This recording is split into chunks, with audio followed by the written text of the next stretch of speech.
What is up, everybody? So I'm back, and I'm continuing to go over what was being printed in the press at the time of Steven Avery and Brendan Dassey's arrest, their trial, and everything post-trial as well. Now, we are well into the post-trial articles of these videos. The first one from today is from January 20th, 2016, and it is from the Madison, Wisconsin State Journal, and it's like a letter to the editor type of article. The justice system isn't fair for everyone. I wonder if Steven Avery and Brendan Dassey were attractive, intelligent, articulate, and active members of their community, would they be where they are now? The justice system does not operate fairly for everyone. That's a solid question. If they were any of those things, would they still be sitting in prison today for their crime? If they both could have afforded to hire the best lawyers in the country, would they be sitting in jail right now for the crimes that they're sitting in prison for? What do you think? That's a solid question. This next article is a big one. It is from the Madison, Wisconsin State Journal from January 26, 2016. It's a guest column. Headline is, "Making a Murderer Misses Impact of Judicial Elections." Whether or not you believe Making a Murderer documents an actual criminal frame-up, the Netflix series has attracted millions of viewers and brought widespread attention to question about flawed justice in Wisconsin. But there's a notable gap. While the series presents a real-life courtroom drama to a mass audience, the debate it has fostered about criminal justice is grossly incomplete, because it overlooks the enormous impact of judicial elections. What if the filmmakers behind Making a Murderer were to examine Wisconsin's system for electing jurists?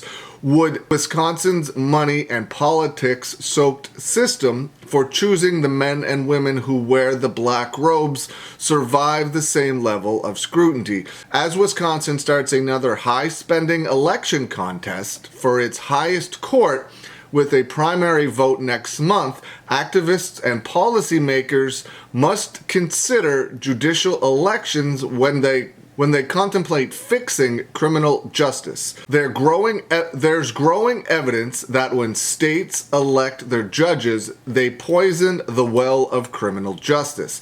Wisconsin is among 39 states that elect judges at some level. Today, the most popular campaign platform in judicial elections nationwide consists of candidates and their support touting themselves as tough on crime or disparaging opponents as soft on crime. In more than half of all state Supreme Court election TV advertising in the last election cycle, 2013 and 2014. Wisconsin knows this firsthand. In 2011, the year the state court declined to review Steven Avery's conviction, an ad accused Justice David Prosser of covering up molestation by a priest, while Prosser was district attorney. He called the ad, sponsored by the labor-friendly group, sleazy and false. He won a re-election after a recount. The ad against him was cited by Emory University law professor in an eye-opening 2014 study that concluded the more TV ads aired during state Supreme Court judicial elections in a state, the less likely justices are to vote in favor of criminal defendants.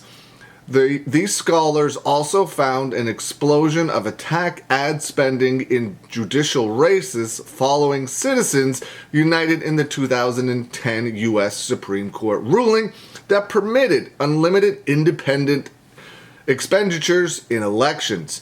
After special interests opened their checkbooks for the Wisconsin Supreme Court election in 2011, Wisconsin saw its judicial election spending rank second in the nation for the entire 2011-2012 cycle.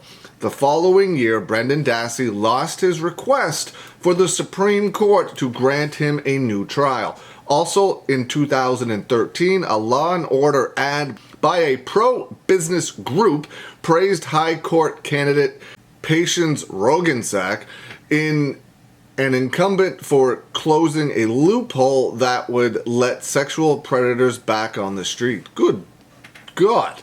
Judges are human and they can be vulnerable to political pressures. Another study has shown that the more competitive a judicial race becomes, the more closely incumbent judges align decisions with voter preferences. Perhaps most concerning, a recent report by Reuters shows that in the states with capital punishment, state Supreme Court justices who face election are significantly more likely to uphold death sentences on appeal. Since Making a Murderer came out, hundreds of thousands of people have signed a petition asking President Barack Obama to pardon Steven Avery and Brendan Dassey. The White House replied that the president can only pardon those convicted on federal crimes. Yet among those passionate for reform calls for change that must target the toxic mix of hardball politics and tough on crime ad campaigns that have come to characterize judicial elections. The solution is clear: merit-based, nonpartisan, appointive systems for choosing judges. Any serious conversation about criminal justice reform must include eliminating judicial elections. There is a lot to go over in that article. Extremely well written, extremely informative. Man, I don't pretend to know anything about the election process, about any of the politics that goes on in Wisconsin or the United States, but for people that live there, what do you think of this article, and do you think this person is accurate? Do you think it's a fair statement of what goes on? Let me know. The next one from today, and the final one we're going to go over, is from January 31st, 2016, and it's from the Madison Sunday State Journal. It's hard to believe Steven Avery didn't do it. Have you seen it yet? My son wanted to know if I watched Making a Murderer. It is the red-hot Netflix documentary about the Steven Avery case. That's right, he is the Manitowoc County man who served 18 years in prison for a crime he didn't commit.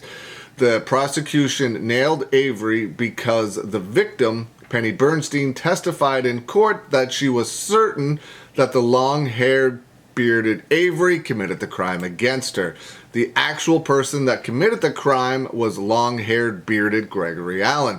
They did bear a striking resemblance. Still, investigators were not much interested in pursuing other suspects or in checking out the stunning phone call 10 years before the Wisconsin Innocent Project found DNA evidence that cleared Avery of the crime. Phone call from Brown County law enforcement informed Manitowoc County Sergeant Andrew Colburn that his department might have arrested the wrong man. That's because an inmate in Brown County stated he committed a crime on a woman near the beach in Manitowoc at the same time. The phone call was conveyed to Manitowoc County Lieutenant James Lank, but nothing was done. After Avery was released years later, Sergeant Colburn mentioned the phone call in a report. Evil? No, just sloppy. That prompted the newly freed Avery to launch a $36 million lawsuit against Manitowoc County. Here's where it gets really weird. While the civil suit is underway, Teresa Halbach is murdered by, you guessed it, Steven Avery. In fact, Avery was convicted of the crime with his 16-year-old nephew, Brendan Dassey. The boy also received a life sentence for taking part in the crime. Enter the documentary Making a Murderer. The viewer is led to believe Avery and the boy were framed by Manitowoc Sheriff's Department. Why?